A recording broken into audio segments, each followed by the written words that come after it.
रादौर के सरकारी हॉस्पिटल में डॉक्टर्स की हड़ताल के कारण आपातकालीन सेवाओं को छोड़ ओपीडी रही बंद।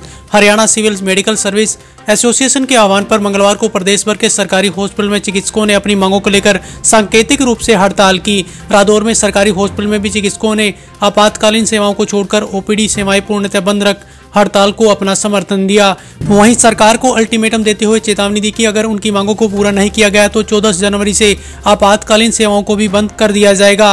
रादौर सरकारी हॉस्पिटल के चिकित्सक रोहित ने बताया कि उनकी मुख्य तौर पर 3 मांगे हैं, जिनमें स्पेशलिस्ट डॉक्टर्स का कैडर बनाना, पीजी और एमएस करने वाले डॉक्टर्स को वरीयता के साथ पुरानी पॉलिसी को बहाल किया जाए। इसके साथ ही सीनियर मेडिकल ऑफिसर के पद पर सीधी भर्ती का भी उन्होंने विरोध किया और कहा कि प्रमोशन के आधार पर इसका लाभ मिलना चाहिए।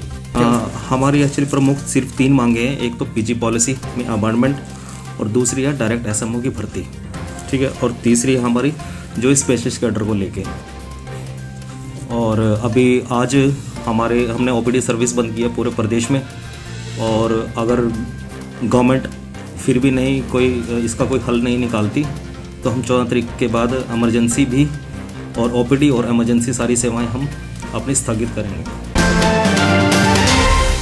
रादौर में भारतीय किसान संघ ने मांगों को लेकर राज्यपाल व राष्ट्रपति के नाम तहसीलदार को सौंपा ज्ञापन। रादौर में मंगलवार को भारतीय किसान संघ से जुड़े किसानों ने विभिन्न मांगों को लेकर अलग अलग 2 ज्ञापन राज्यपाल व राष्ट्रपति के नाम तहसीलदार रादौर को सौंपे गए ज्ञापन में किसान संघ ने फसलों के लाभकारी मूल्य सहित क्षेत्रीय समस्याओं को प्रमुखता से रखा। इस मौके पर पत्रकारों से बातचीत में किसान संघ के प्रदेश महामंत्री रामवीर चौहान ने कहा कि किसान संघ ने सरकार से तीनों कृषि कानून में संशोधन की मांग की थी, न कि वापसी की, क्योंकि इन कृषि कानूनों में कुछ किसानों के हक की बातें भी थी। इसलिए किसान संघ यही चाहता है कि इन कानूनों में संशोधन कर इनमें शामिल किया जाए, जिसमें कृषि के लाभकारी मूल्य के तहत C2C+50 का फार्मूला अपनाकर फसलों के निर्धारित मूल्य किए जाएं।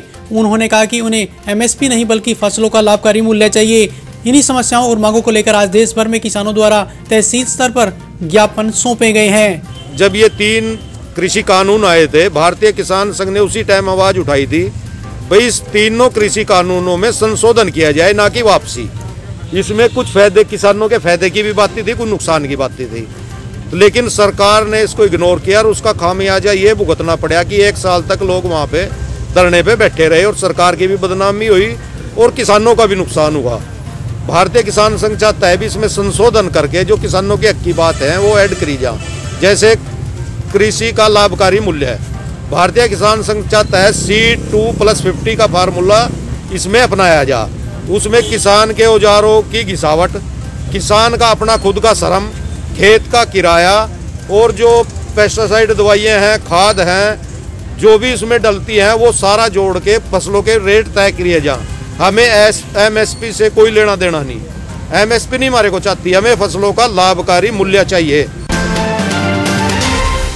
रादौर क्षेत्र की महिला की शिकायत पर पुलिस ने किया ससुराल पक्ष के 3 लोगों के खिलाफ दहेज उत्पीड़न का केस दर्ज। रादौर क्षेत्र के गांव निवासी महिला ने जिला पुलिस अधीक्षक को शिकायत दी है। शिकायत में महिला ने ससुराल पक्ष के लोगों पर दहेज मांगने, मारपीट करने, प्रताड़ित करने व जान से मारने की धमकी देने के आरोप लगाए हैं। शिकायत पर थाना जठलाना पुलिस ने पति सचिन, सास राजरानी व ससुर के खिलाफ विभिन्न धाराओं में केस दर्ज कर आगामी कार्रवाई शुरू कर दी है। रादौर में स्थानीय लोगों ने नगरपालिका से की SK मार्ग पर ट्रैफिक सिग्नल लाइट लगवाने की मांग। रादौर के SK मार्ग पर आए दिन हो रही दुर्घटनाओं को लेकर स्थानीय लोगों ने नगरपालिका से 4 स्थानों पर ट्रैफिक सिग्नल लाइट लगवाने की मांग की है, जिससे लोगों को दुर्घटनाओं से बचाया जा सके। स्थानीय निवासी सुशील, विजय कुमार, प्रदीप, शेर सिंह आदि ने बताया कि शहर के बीचों बीच निकल रहे SK रोड से प्रतिदिन हजारों वाहन गुजरते हैं। सड़क पर तेज गति से वाहन गुजरने के कारण आए दिन शहर में SK रोड पर दुर्घटनाएं हो रही हैं। स्थानीय लोगों की मांग है कि शहर में SK रोड पर नगरपालिका नए बस स्टैंड के पास भूपका चौक, अनाज मंडी चौक व त्रिवेणी चौक पर ट्रैफिक सिग्नल लाइट लगवाने का काम करे। यदि इन चौक पर ट्रैफिक सिग्नल लाइट लगवा दी जाए तो दुर्घटनाओं में भारी कमी आएगी और वाहन चालक सुरक्षित रहेंगे।